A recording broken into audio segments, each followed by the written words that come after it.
son esprit sur toute chair.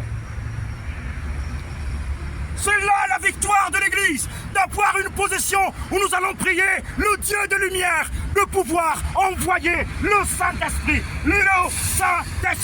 pour guérir les nations de la terre. Nous parlons là de l'eau de vie qui est Jésus.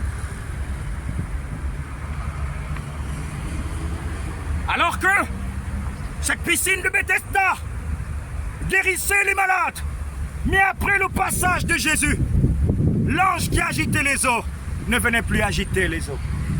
Si nous devions entendre qu'aujourd'hui à Jérusalem, dans la piscine de Bethesda, il y a toujours le miracle de l'ange qui continue à agiter les eaux.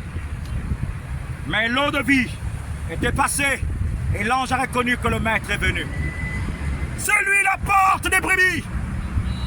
C'était lui, le sacrifice parfait, la Jérusalem céleste.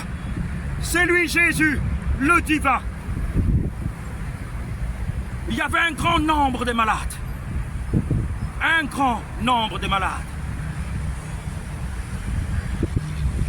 Des paralytiques qui attendaient le mouvement de l'eau. Qui attendaient le mouvement de l'eau. Leur espoir, c'était l'eau. Leur vision, c'était l'eau. Ils avaient les yeux fixés sur la piscine. Ils avaient les regards sur la piscine. Certainement, tu écoutes cette parole et plusieurs personnes dans le monde ont des yeux fixés sur quelque chose qui n'a rien à voir avec la porte.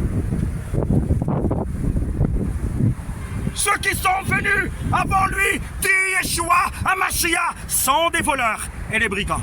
Les brebis ne les ont pas suivis et ne les ont pas écoutés.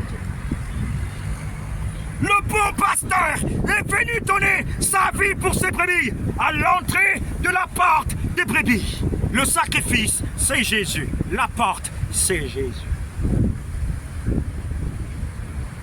Ce sont des messages qu'il ne faut pas négliger.